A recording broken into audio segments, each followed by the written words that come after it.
elementos. Una decisión rutinaria del Banco de la República que decidió no modificar las tasas de interés, mantenerlas, como llaman ellos, estables, inalteradas en 9.5%, origina, Felipe, la ira santa del presidente Petro, que termina anoche en su Consejo de Ministros en una diatriba contra la Junta del Banco de la República, que dice el presidente debe ser independiente del gobierno, pero no del pueblo. Y entonces, como el presidente Petro representa al pueblo, la Junta del Banco de la República tiene que seguir las instrucciones del presidente Petro, y que la Junta del Banco de la República está tomada por el uribismo, y que la persona que él nombró, que es la doctora Acosta, no es cuota suya, sino de José Antonio Campo, y que le vieron la cara de pendejo porque él puso al comienzo del gobierno a Ocampo, a Cecilia López y a Alejandro Gaviria. En eso va, Felipe, la pelea del gobierno con el Banco de la República. Sí, pero a mí me parece acertada la decisión del Banco de la... Bueno, no porque yo sea experto en el tema, sino porque lo dicen los expertos, Néstor. No bajar por ahora la tasa de interés, entre otras cosas porque es que acuérdese que de acuerdo con la Constitución Nacional lo que debe hacer el Banco de la República es controlar la inflación. Entonces es curioso porque cuando el Banco de la República no sube las tasas de interés para controlar la inflación y sale el dato de inflación, el presidente Petro se cobra el tema como propio. Detrás de esta pelea está la independencia del Banco de la República. Mire, fundamental. La decisión técnica. La independencia es fundamental. Pero yo no entiendo, presidente, él habla del pueblo y que él es el pueblo y no sé qué. Pero ya anoche la tapa, varias de las tapas de anoche, es que el presidente sigue creyendo que él fue constituyente, Néstor, del año 91.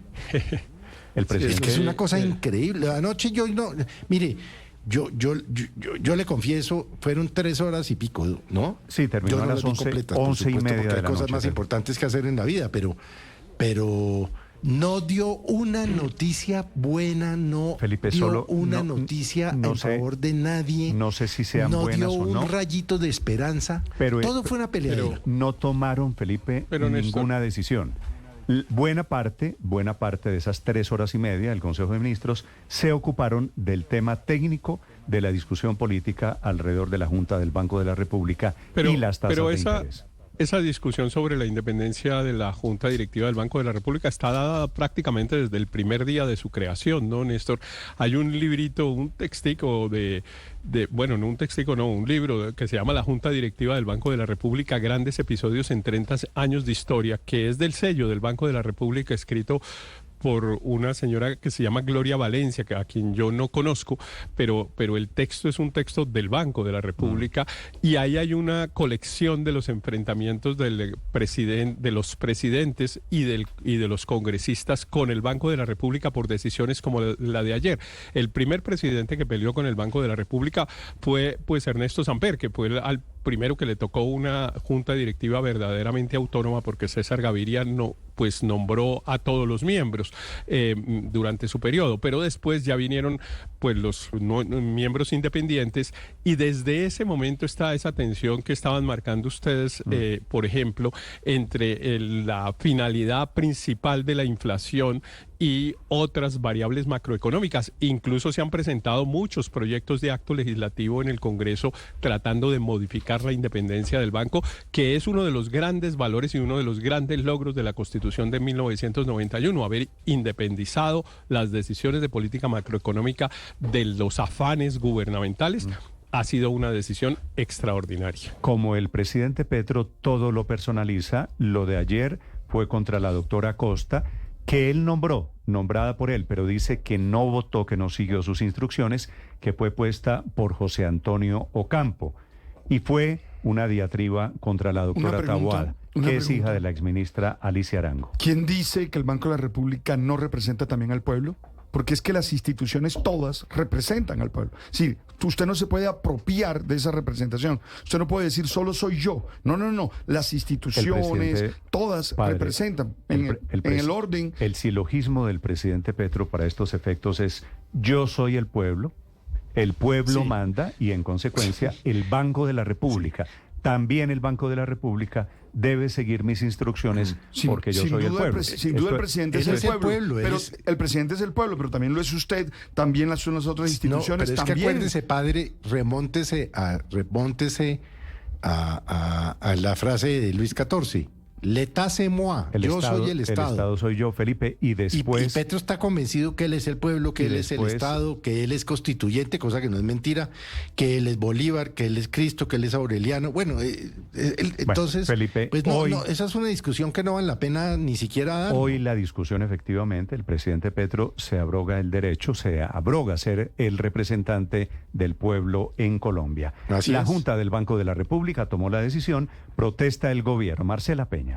Néstor, buenos días. Por 4 votos contra 3 salió derrotado el gobierno nacional nuevamente en la junta directiva del Banco de la República y vio esfumarse, aplazarse otra vez el deseo de ver recortes en las tasas de interés. Este es el anuncio del gerente del banco, Leonardo Villar. La junta directiva del Banco de la República decidió por mayoría mantener inalterada la tasa de interés de política monetaria en 9.5%.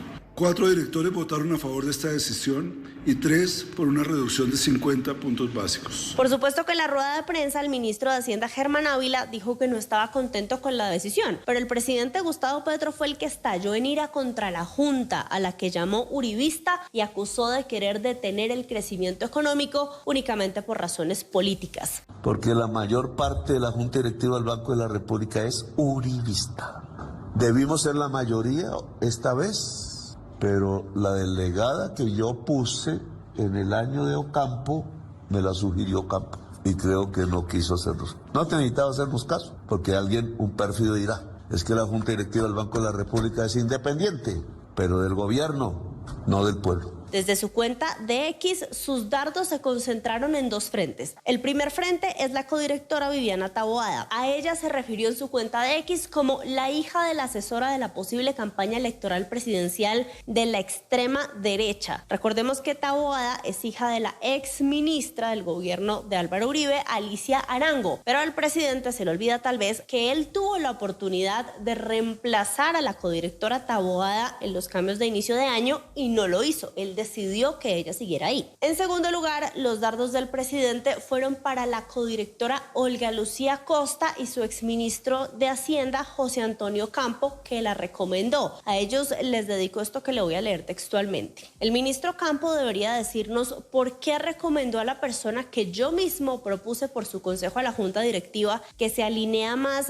con la hija de la asesora de Victoria. ¿Acaso las visiones post-keynesianas de algunos economistas colombianos están alineadas con la extrema derecha de Milei y ven recortes por todas partes en vez de justicia social y crecimiento? Los otros 2 votos que completan la mayoría que evitó un recorte de tasas habrían sido el del gerente Leonardo Villar y el del codirector Mauricio Villamizar. Y esto lo intuimos porque durante la rueda de prensa el ministro Ávila contó que él intentó convencer a la Junta de hacer un recorte por consenso más pequeño y dejó entrever que los nuevos codirectores Laura Moisá y César Giraldo votaron en el mismo sentido que él. Ávila mostró una vez más que está bien en línea con lo que espera de él el presidente Gustavo Petro y defendió el aumento del salario mínimo. También el otro paradigma que nos han insistido ciertos teóricos de la economía es que el incremento del salario mínimo iba a tener unos efectos inflacionarios de alto impacto. Tampoco ha sucedido.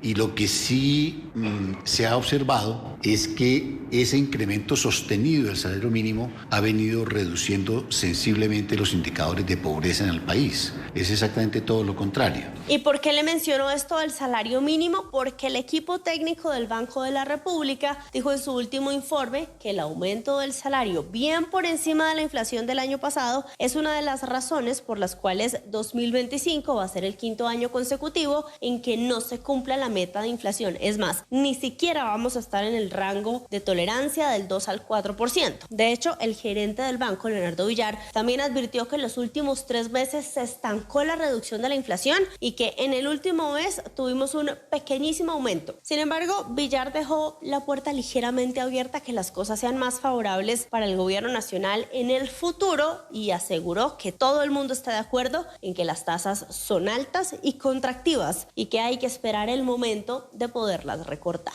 Marcela Peña, Blue Radio.